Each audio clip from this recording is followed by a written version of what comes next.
Attamittiin namni deebi'ee mucaata akkuma inni Yohaannis boqonnaa 3 keessatti lammaffaa irratti malee ittiin jedhame namichaanii inni kunis yaada isaa akkas jechuudha. Karaa nuyi akka mucoolii ta'uu dandeenyu karaa tokko duwwaadha. Innis karaa hafuuraa yookaan waan garaati.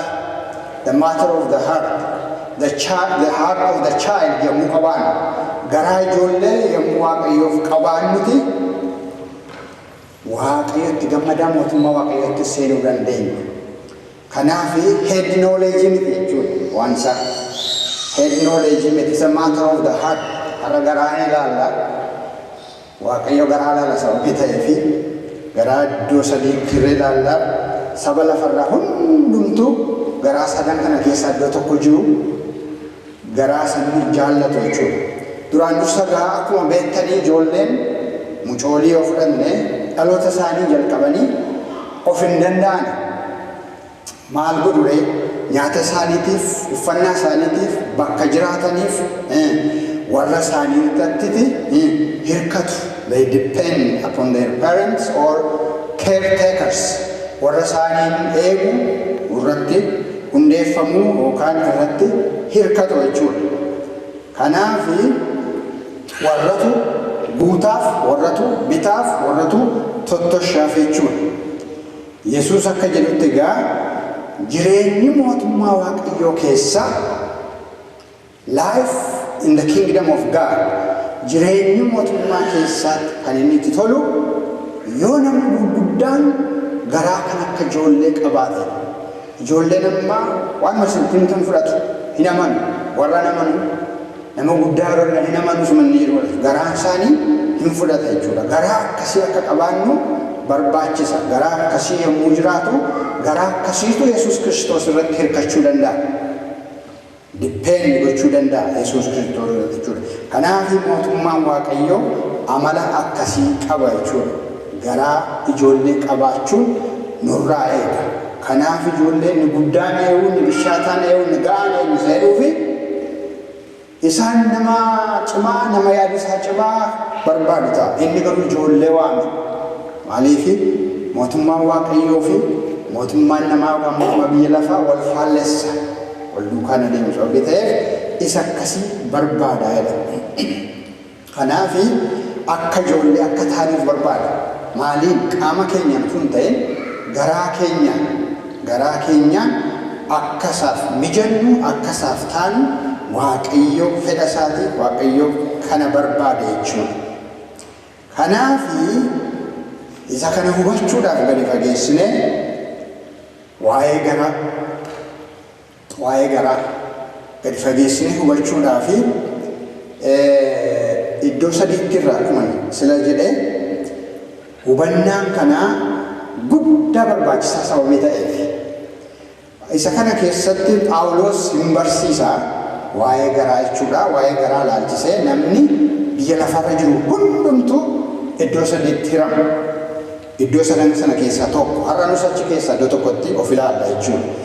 Qorontoos jalqabaa boqonnaa 1 boqonnaa 2 lakkoofsa 14 kaasee hamma boqonnaa 3 lakkoofsa 4tti waan sadan kana agarraa yookaan garaa sadan kana agarraa.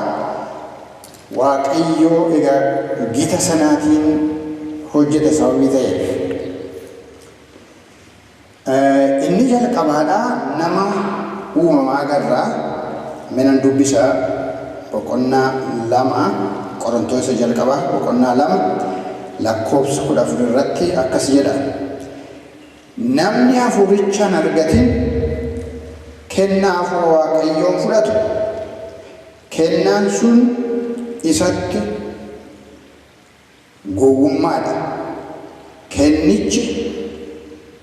Kennicha gargar baasee shallaquuf iyyuu hafuuricha qabaachuu waan barbaachisuuf isa hubachuu hin danda'udha.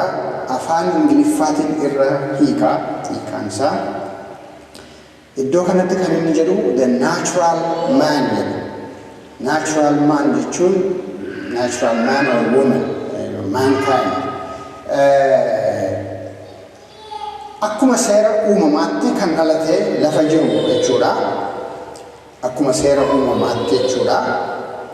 Namni lafarra jiru dura garaa haadhaatiin dhalataa yommuu dhalatu zero knowledge waan waaqayyoo waa'ee dubbii waaqayyoo homaa tokko wanta beeku hin qabu. Kanaaf nama uumamaa jedhama. The natural man. Nama uumamaati inni akkasii. Inni lammaffaan achuma boqonnaa lammaffaa keessatti yoo gadi fagee hamma 3-4 na dubbifanne wanti kun ifaa ta'a. Inni lammaffaan immoo the spiritual man yookaan nama hafuuraa isa jedhamudha. Inni sadaffaan immoo nama foonii yookaan immoo the carnal man. Nama foonii yaada foonii duukaa bu'u iddoo kana sadanitti addaan ba'a. Kanaaf egaa ija waaqayyootiin yommuu ilaalamnu waaqayyoo adii ta'uu keenya, gurraacha ta'uu keenya, nama biyya Eeshiyaa, Afrikaa ta'uu keenya miti kan inni ilaalu. Waaqayyo maal ilaala? Waaqayyo garaa ilaala. Namni eessaayyuu piikii godha, nama inni garaa ilaala. Saamu'el isa jalqabaa boqonnaa 16:7 irratti waaqayyo akka namaa miti, waaqayyo waaqa garaa ilaaluudha. Kanaaf dubbinsa garaa irratti, dubbiin Yesuus irratti hirkachuu dubbii garaati, dubbii ilaalcha garaati. Egaa waaqayyo isa laalaa wanti guddaan yookaan bu'urri yookaan hundeen gita hafuura namaa murteessuu yookiin beekuudha isa kana. Kanaafiti inni murteessaan waa'ee hafuuraa sababii ta'e hafuura malee waa tokko hubachuu hin danda'amu. Idduma ammaa kanatu jedha Qorontoos 2:2 keessatti hafuura waaqayyootiin malee waan hafuuraa hubachuun hin danda'amu. Kanaaf inni kana yeroo hubatu yeroo Phexros gaafatamutti ilma namaatiin eenyutu jedhanii Maatewos 16 keessatti yeroo gaafatametti inni ati isa Kiristoos yookaan isa Masiihicha waaqayyo biraa dhufe yommuu jedhamutti hafuuratu si mul'ise kanaa jedha Yesuus. Sababiin isaa hafuurri maal godhaa hin mul'isa. Darbee immoo ergaa Yohaannis keessaa boqonnaa 5:12 irratti namni ilma waaqayyoo qabaatu jireenyicha qaba, namni ilma waaqayyoo hin qabne jireenyicha hin qabu jedha. Kanaaf garaa keenya keessa hafuuraan Yesuus Kiristoos jiraachuun guddisee barbaachisee yookaan buufata ta'e jechuudha. Yookaan achi Yesuus wajjin miti, yookaan achi mootummaa waaqayyoo keessa miti, yookaan achi waaqayyoo wajjin miti jechuudha. Kanaaf inni jalqabaadha Yesuus Kiristoos amantiidhaan garaa keenya keessa jiraachuu isaati. Fakkeenyaaf Phaawulos yommuu kadhatu Efesoon boqonnaa 3 keessatti Efesoon boqonnaa 3 dubbisaa ijoo dubbii sababii ta'ee fi lakkoofsa 17 irratti Kiristoos amantiidhaan garaa keessan keessa akka buufatuuf jaalalattis hiddaa fi hundee akka gadi fageeffattaniif kadhata kooti. Warra waaqayyoof qulqullaa'an hundumaa wajjin dhoksaan ogummaa isaa hammam akka bal'atu, hammam akka dheeratu, hammam akka fagaatu, hammam akka gadi fagaatus hubachuu akka dandeessaniifi jedha. Murteessaan egaa Kiristoos garaa keenya keessa ta'uu isaati. Hirkoonis kan inni barbaachisee fi isa kanaaf ilmichi waaqayyoo garaa keenya keessa jira. Yoo jiraate isa duukaa bu'uun barbaachisaadha. Yoo kanaa achi yoo hin jiru ta'e ilmi waaqayyo Yesuus Kiristoos garaa keenya keessa hin jiru ta'e jireenya waaqayyoo nu hin qabnu jechuudha. Jireenya waaqayyoo nu keessa hin jiru. Kanaaf gara nama uumamaa isa jalqabaa sana yommuu deebinu yommuu ilaallu the natural man akka dhalatetti isa jiru waa'ee waaqayyoo hin beekin isa jiru Kiristoos garaa isaa keessa hin jiru karaa hafuura qulqulluu. bakkee jira isinitti agarsiisa. Akkuma seera uumaatti dhalatee jira. Nu hundinuu yommuu dhalanne beekumsa dubbii Waaqayyoo hin qabnu. Booda yommuu guddataa adeemnu naannoo keenyarraatii barra. Environmentii keenyarraatii. Maal barra? Falaasama naannoo keenyaa, kaalcharii naannoo keenyaa, amantii yoo jiraate amantii naannoo keenyaa barra jechuudha. Kanaaf nama uumamaa keessa the natural man inni jennu afaan Giriikiitiin sukikos jedhama. Sukikos jechuun nama Kiristoos of keessaa qabu. Ammagaa kan amanee Kiristoosiin qaba. Kan Kiristoositti amane hunduu Kiristoosiin qaba. Kan hin amanin immoo Kiristoosiin hin beeku garaasaa keessaa amantiidhaan Kiristoosiin hafuura hin qabu. Kanaafiti akka dhalatetti jira inni jennu isa kana jechuudha. Akkuma aadaan naannoo isaatii barsiisu hamaa ta'uu danda'a, gaarii ta'uu danda'a. Nama balaa fidu ta'uu danda'a, nama immoo garraamii ta'uu danda'a. Akka aadaa isaatii akka naannoo isaatii ta'a. Akka isarraa fudhata sababii ta'eef. Haa ta'u malee Yesuus Kiristoos yommuu seenu jijjiirama. Inni hamaanis jijjiirama. Gaariidhaan jennu ija namaatiin yeroo Yesuus Kiristoos geeddarutti innis hin geeddarama.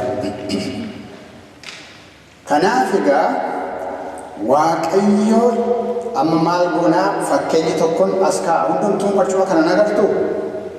Marcumni kun garaa keenya agarsiisa. Marcumni kun teessoodha. Troon. Garaa keenya keessa iddoo inni jiraatu teessootu jira. Murteessaan jireenya keenya kan ittiin geggeeffamnu teessoo kanarra isa taa'u. Amma gaa naannoon kun na serkilii goonee namicha naa inni kun namicha naa ta'e Kiristoosiin yoo qabaanne fannoon Kiristoosiin agarsiisa. Ala jira jechuudha. Kiristoosiin of keessaan qabu. Kanaaf namni kun maaliin geggeeffama? Fedha isa jedhuudha. Fedha his willing. Kanaaf fedha mataa isaatiin geggeeffama. Teessoo garaa isaatiirra fedhatu jira jechuudha. Kun garaa isaa yoo ta'e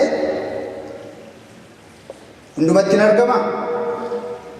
Hundumatti hin argama miti. Teessoon kun teessoo garaa keenya keessa jirudha. Faarfannaa tokko afaan Amaariffaatiin nan beeka waa'ee teessichaa kan mul'isu. Nigusee shoomeehu Yesus ጌታ ነው አልሁ በልቤ ዙፋን በማደሪያው ላይ ወደድኩት ውበቱን እንዳየ ከናፍ garaa keenya keessa yoo Yesuus Kiristoos hin jiru ta'e fannichi Kiristoos iddoo bu'aa fedhatu jira jechuudha. Faan kun fedha agarsiisa. Namichi kan inni ittiin jiraatu yookaan kontirool ta'u yookaan reen jireenya isaa kan godhee jiru fedhii isaati. Namni fedhii isaa hin deddeebi'a. Sool inni waan sadii qaba inni ture kana dura. Fedhiin tokko mind, intellect, emotion fedhii isaan keessaati. Kanaaf waanuma fedhee hojjeta. Waanuma itti tole hojjeta. Maleessaati sirriidha. Sirrii miti. Balaa fiduu danda'a. Hamaa fiduu danda'a moo hin danda'u isa jedhu hin yaadu jechuudha namni kun. Kanaaf nama akkasii nama jireenya isaa keessa isa kiliikoon kun jireenya isaa yoo ta'e gara deemu hundumaatti gara yaadu hundumaatti fedhii mataa isaa duwwaatiin tocho'a jechuudha yookaan jiraata jechuudha namichi kun. Tole inni lammaffaa immoo nama hafuuraati.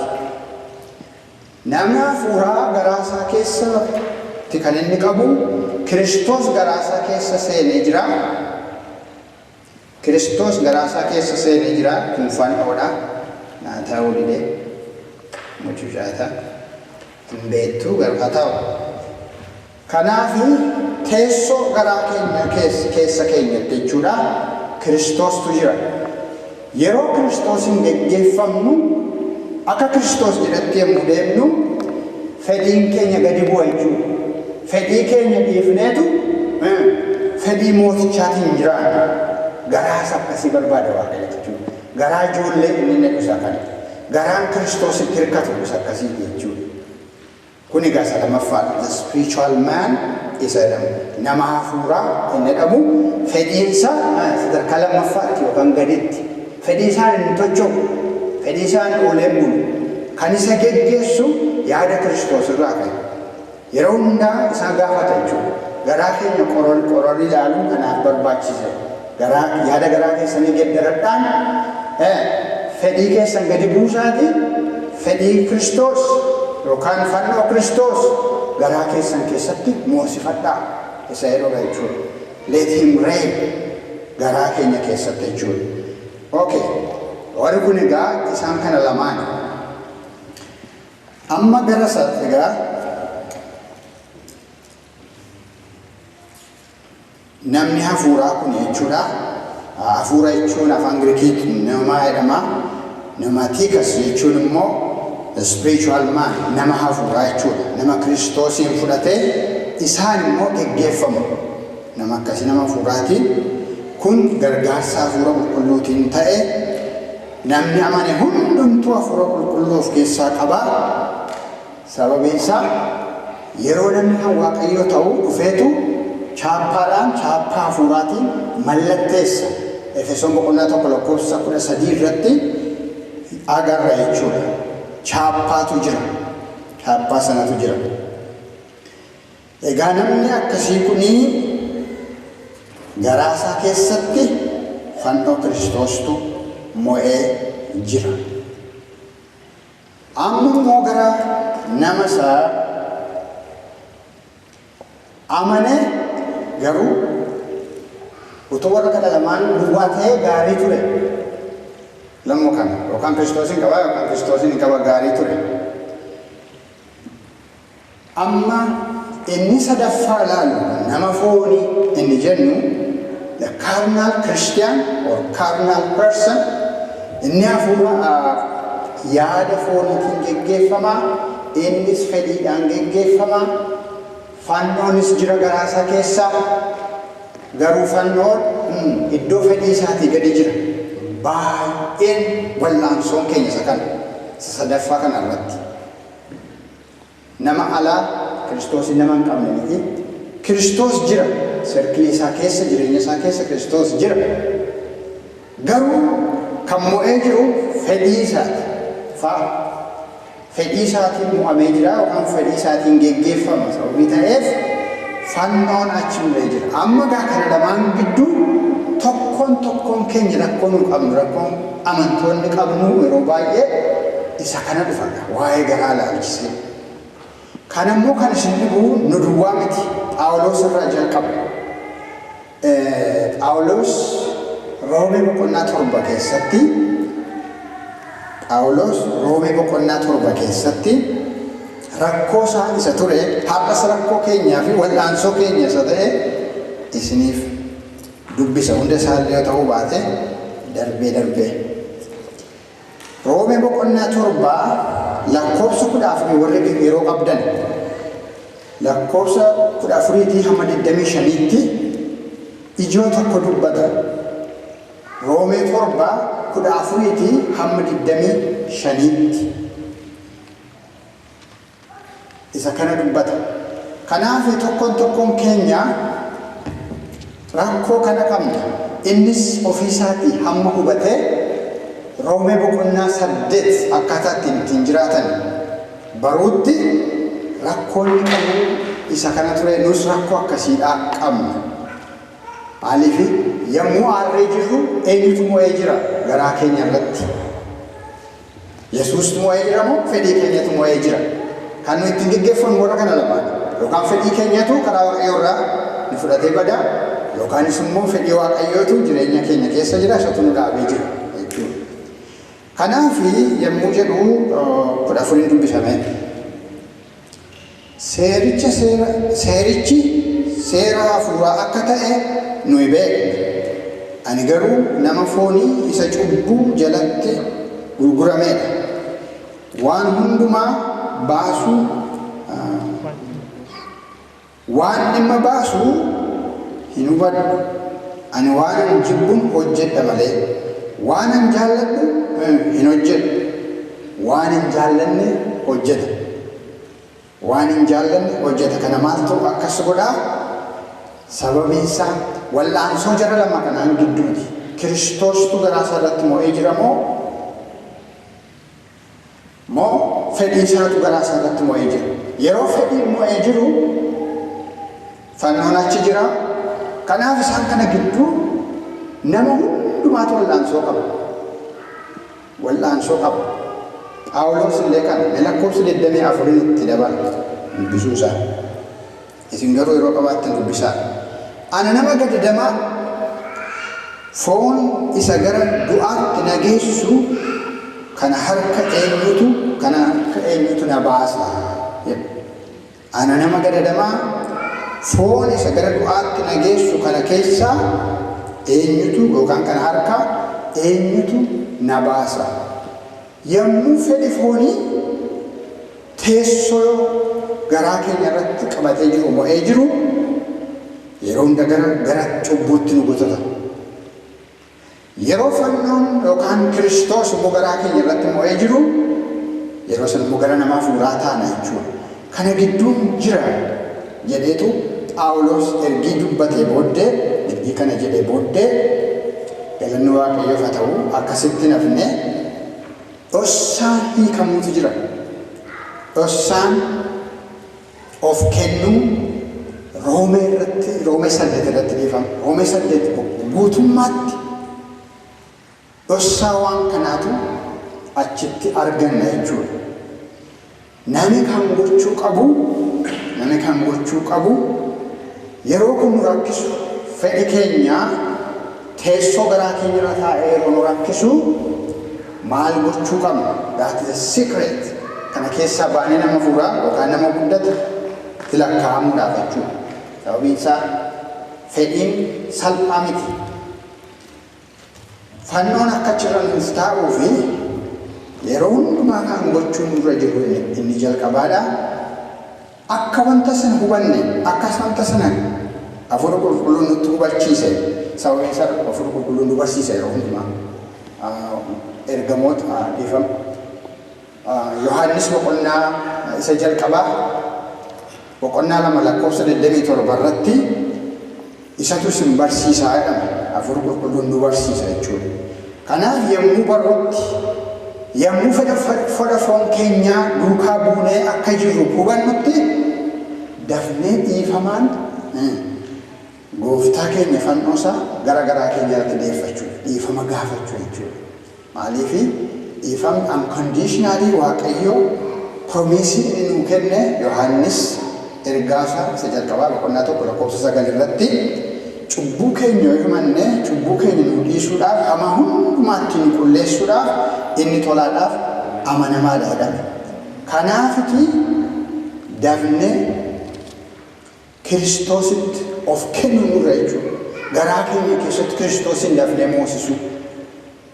Fedhi nu fudhatee deema yeroo baay'ee. Inni karaa mo'umsaa kan argate Phaawulos jechuu kooti. Nama hundumaati kun denominationii hundumaatti rakkinni kanaadha. Rakkinni kanaadha. Fedhi garaa isaarra jiraachuu fi fannoo garaa isaarra jiraachuu. Teessoo sanarra jechuudha. Teessoo jechuun isaan geggeeffamaa, isaan kontrool ta'a, isaan mo'amaa, isa direct nu godha jechuudha. Wanta garaa keenya irra jiru sanatu. Kanaaf garaa keenya irratti baay'isaa of eeggadhaa jireenyi hundumtuu the issues of life garaa keessa ba'a. Kanaaf jedha Solomoon macaafa keenyaa keessatti. Kanaaf maaltu garaa keerra jira? Maaltu garaa keerra jira? Yommuu waan addaa keessa dabaru keessatti. Kanaaf iddoo sanatti Kiristoosin eeguun barbaachisaadha. Kiristoos teessoo garaa keenyaa qabatee jiraachuutu irra jiraata. Yoo kana achi fedhiin keenya karaa Waaqayyoo irraa addaan nu baasa jechuudha. Ergii kana hubatee booddeetii Roomee 8 is a key chapter. Roomee 8 jechuun akka inni dhufe kan inni itti ifa isaa argate, hubannaa isaa argate, isa kanarratti lakkoofsa tokkoffaa yommuu dubbisu Roomee 8 dhiifama lakkoofsa tokko. Egaa amma firdiin warra Kiristoos Yesuusitti qabamanii jiraatanitti faradamu tokkollee hin jiru. Seerri hafuuraa inni karaa Kiristoos Yesuus nama jiraachisu seera cubbuu isa duratti nama geessu jalaa baaseera. Seera cubbuu isa duratti nama geessu jalaati. Seerri maali? Seerri hafuuraa. Afaan Ingiliffaan namni qabu jira. Baay'ee Ingiliffaan namni qabdan King James. Foon irraa isa tokko tuna dubbiftanii hin jaalladha. Sababiin isaa sirriitti hin hiikamne kanatu. Roomee 8 King James. NIV. Okay, dubbisi afaan Ingiliffaan. Condemnation.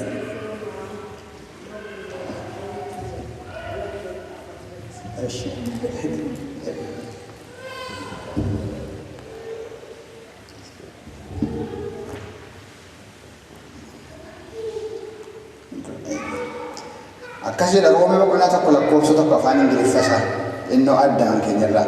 There is therefore now no condemnation to them which are in Christ Jesus, who walk not after the flesh, but after the Spirit. In qabu afaan gonfaasaa sun after the Spirit fi after the flesh hin qabu.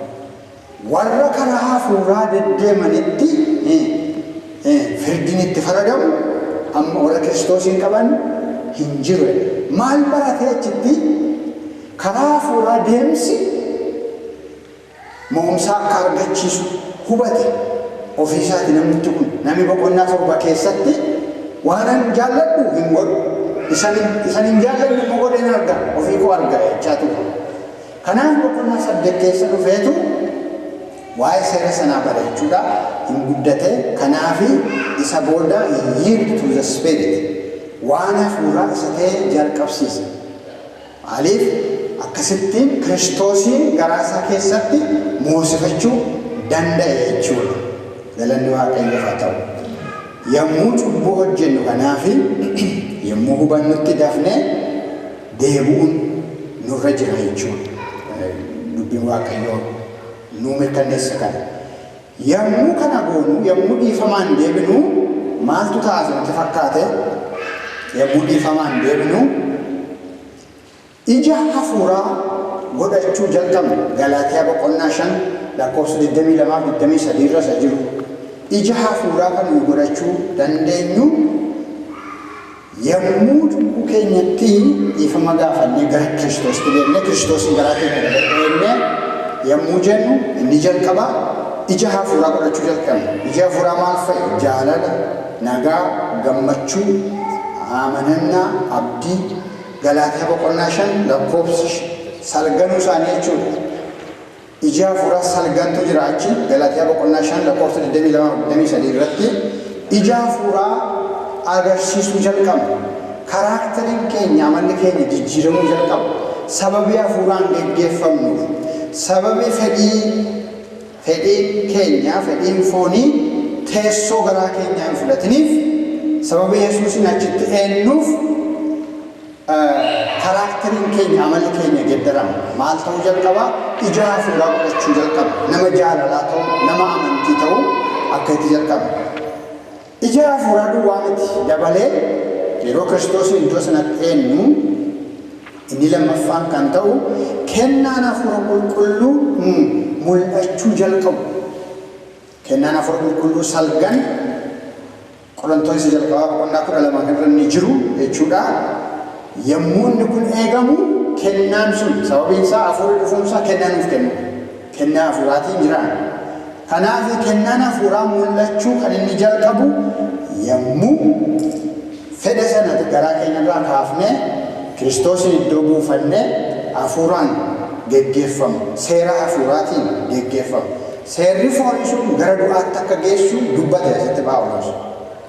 Seerri hafuuraa garuu hin jiraachisaa. The Spirit quickens. Jireenyaaf ta'a jechuudha. Kanaafi darbee waaqayyoo achirratti nu gargaara jechuudha. Gargaarsa waaqayyoo arganna. Akkasumas immoo Filiphisiyoos 2:13 irratti gochaasaa fi fedhiisaas waaqayyotu kennaa jedha. Kana argachuu kan dandeenyu yeroo Yesuus Kiristoosiin giddu galeessa teessoo garaa keenya irratti eegganna jechuudha. Garaa akkasiitu Kiristoositti hirkata jechuudha. Hirkachuu Yesuus irratti dependence on Jesus, Yesuus Kiristoos irratti innis kan inni barbaadu yeroo garaa akka ijoollee qabnu jechuudha. Isanni jedhee yommuu fudhannu jechuudha. Akkasumas immoo Kiristoosiin fannoosaa garaa keenya keessatti yeroo moosifannu yoo kanaa achi fedhiin keenya haalaan qabame yaada fooniin qabame numu'a gara du'aatti gara cubbuutti inni nu geessu isa jechuudha. Kanaaf tarkaanfii tokko fuula dura deemuudhaaf yeroo nuyi cubbuu keenyatti isa baanee turretti jechuudha. Fedhaan deemaa isa turreettii fi akkasitti naa keenya fedhaan deemaa isa turreettii fi Kiristoosiin finnee garaa keenya keessa yommuu kaa'annu yaada Kiristoos yommuu fudhannu fedhiin foonii gadi bu'a. Fedhiin foonii gadi bu'a. Yeroo kana gochuuf gara fedhiitii gara Kiristoositti gara fannoosaatti yommuu deemnu tarkaanfii tokko yaadamne waaqayyoof jechuudha. Steeppii isa jalqabaa tokko fudhanne jechuudha. Waaqayyo isa hafan sadan yookaan arfan yookaan 100 nu adeemsisa. Gargaarsi waaqayyo wajjin jira jechuudha. Maaliif waaqayyoof jiraachuudhaaf humna keenyaan hin dandeenyu. Yaada fooniitiin hin dandeenyu. Inni kana hubate Phaawulos kanaaf lakkoofsa 14 irratti 8:14 irratti gadi bu'ee Roomee 8:14 irratti warra hafuura waaqayyootiin geggeeffaman hundinuu ilmaan waaqayyooti. Fooniin yookaan fedha fooniitiin geggeeffamuun gara du'aatti nama geessa. Hafuuraan geggeeffamuun garuu gara jireenyaatti jedhu. Gara jireenyaa jechuun Yesuusiin kan of keessaa qabu jireenya of keessaa qaba. Jireenya bara baraa of keessaa kan qabu Yohaannis ergaa isaa keessatti lafa nuuf kaa'e. Kanaaf hundumti keenya garaa keenya qoranii ilaaluun barbaachisaadha. Oh, the issues of life achi keessaa baay'ee. Darbeen maal jedha Solomooni? Garaan namaa akka galaana gadi fagooti jedha. Abbaa hubatu duwwaatu achi keessaa waraabbata. Kanaaf ishuun keenya garaa keenya irra jira. Waaqayyos achitti qajeelcha. Yoo nuyi Kiristoosiif iddoo achirratti ilaalle waaqayyos nu wajjin ta'a jechuudha. Waan tokko dhufee yeroo siin ceepha'u ati karaarraa kaatteetta kana gochuun sirra hin jiru akka itti yaaduun sirra hin jiru akkasitti dubbachuun sirra hin jiru jedhee keessaa fuudha nutti himu dafnee dhiifamaan gara isaatti deemuun barbaachisaadha. Dafnee Kiristoosiin teessoo garaa keenya irratti eegganna jechuudha. Yoo kana ta'uu dhabaate yeroo hunda wallaansoo jira jechuudha. Kan waa nu duraa hir'atuuf, kan waa duraa kadhaan keenya dhaga'amuu didu, kan waan baay'ee nu duraatti dargagaluuf Kiristoostu teessoo bittaa isaa yookaan geggeessaa isaa his direction or his rule garaa keenya keessatti eegaa hin jiru. Fedhii keenyaan iddoo fudhachiifneerra jechuudha. Kanaaf waan keenya bitaa nutti gala jechuudha yeroo baay'ee. Kanaafi har'aa kaafnee iddii kana dhageenyeeti garaa keenya irratti Yesuus Kiristoosiin immoo sifannaa. Yoo isa immoo sifanne we can depend on him. Isa irratti hirkachuun hin danda'amu. Hirkachuun immoo Yesuusitti. Sababiin isaa amanamaadha. Amanamee kanaaf dhufe. Waan kan biraaf hin dhufu. Lafa miidhessuuf hin dhufne. Biyya miidhessuuf hin dhufne.